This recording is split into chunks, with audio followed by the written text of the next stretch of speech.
Alors, salut les étudiants. Ici, on va vite rebrasser ce qu'on a déjà vu dans le behaviorisme. Donc, on a déjà vu bien Pavlov et son chien. On a vu les frères Watson et le bébé Albert, qui sont tous les deux inscrits dans ce qu'on appelle le conditionnement classique. Ensuite, on a vu Thorndike qui a mis en œuvre donc l'apprentissage par essai-erreur, la loi de l'effet et la loi de l'exercice, loi de l'effet et la loi de l'exercice qui sont indissociables, et enfin Skinner avec le conditionnement dit opérant ou instrumental. Alors, il ne reste pas grand-chose à voir dans ce chapitre. Néanmoins, je vous invite quand même à faire le petit exercice qui est en psychologie donc des apprentissages, si on ne l'a pas déjà fait en amphithéâtre. Psychologie des apprentissages, vous allez donc, ah non, c'est pas là que je dois aller, pardon. Donc vous allez dans psychologie des apprentissages débutants.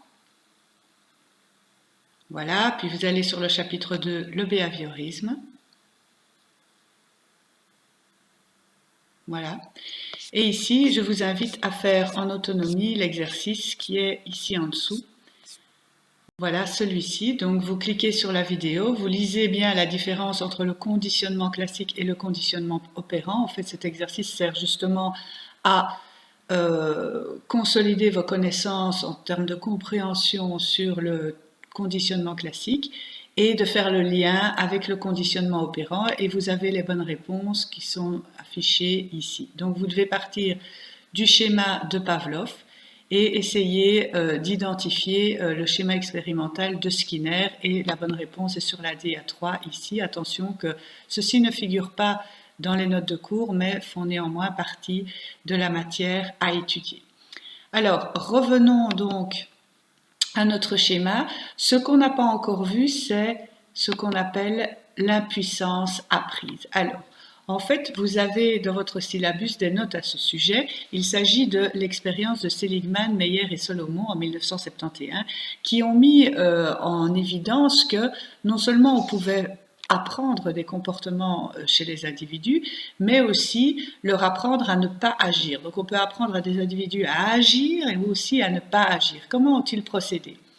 Eh bien, ils ont pris deux groupes de chiens, un groupe A, un groupe B.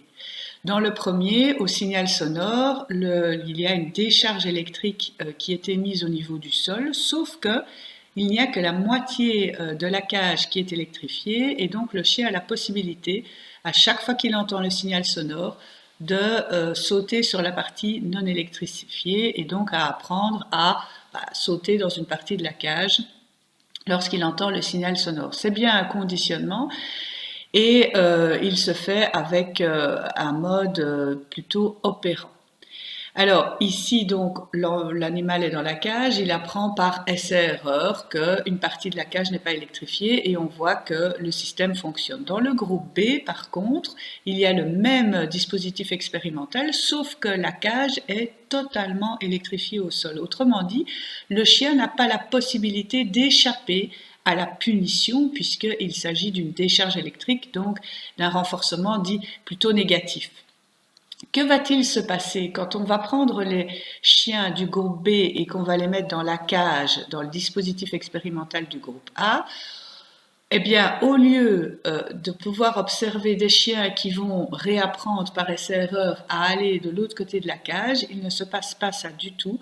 On constate que le chien se met en position pour recevoir la décharge électrique et qu'il ne fait absolument rien pour échapper à la punition. Autrement dit, ils ont mis en évidence que les individus pouvaient être conditionnés à recevoir une punition et à ne pas réagir. C'est ce qu'on appelle l'impuissance apprise. Alors vous allez me dire, ok Madame Second, c'est super, mais alors à quoi ça sert de savoir ça quand on est enseignant? Eh bien, on a fait le même type d'expérience dans les cours avec des élèves, et vous pouvez visionner cette expérience en cliquant sur le lien qui est ici dans vos notes de cours en version PDF. Et donc, qu'est-ce que vous allez voir dans cette vidéo? Eh bien, on a pris un groupe d'élèves à qui on a donné à chaque moitié de la classe une liste de 3 anagrammes à résoudre. Dans la partie de droite des élèves, on a donné 3 anagrammes super faciles à résoudre et dans la partie de gauche, on a donné la même liste sauf que les 2 premiers anagrammes sont insolubles. Il n'y a que le 3e anagramme qui est le même dans chaque partie de la classe. On va faire l'expérience et observez bien quand vous allez regarder la vidéo, vous allez vous rendre compte que chaque fois que les élèves ont fini un anagramme, ils lèvent la main et on voit les autres élèves qui les regardent, etc. Et alors, ce qui est étonnant, et là où la théorie de Cézanne, etc., s'applique, c'est que pour le 3e anagramme qui est aussi facile dans la partie de gauche, de droite et qui est d'ailleurs le même, eh bien la partie de gauche, celle qui a été finalement conditionnée à ne pas trouver la réponse, on voit qu'il se décourage et en tout cas il n'essaye pas de la résoudre ou il n'y arrive pas. Et pourquoi est-ce qu'ils n'y arrivent pas? Eh bien parce qu'on leur a appris une sorte d'impuissance apprise par rapport à cet exercice et le fait de voir que l'autre partie de la classe les résolve facilement, eh bien va faire que les élèves vont se dévaloriser. Ça rejoint évidemment la théorie de Roland Villot qui nous explique que si un élève a une vision sur la tâche à résoudre, à réaliser qui lui paraît trop difficile, il va avoir tendance à ne pas s'investir dans la tâche. Voilà, donc pour les CPC, EPC, CEPC, CPC, oui, les littéraires FLE et pour les langues germaniques, c'est la petite partie du cours que nous n'avions pas encore vu ensemble. Pour ce qui est des applications du conditionnement opérant, et ce que nous apprennent ces études et les conclusions, eh bien, nous avons déjà brassé cette matière-là durant le cours. Ce sont les aléas évidemment du conditionnement, à savoir que ça peut, c'est utile. On va retenir du conditionnement essentiellement que bien les exercices de drill sont absolument nécessaires.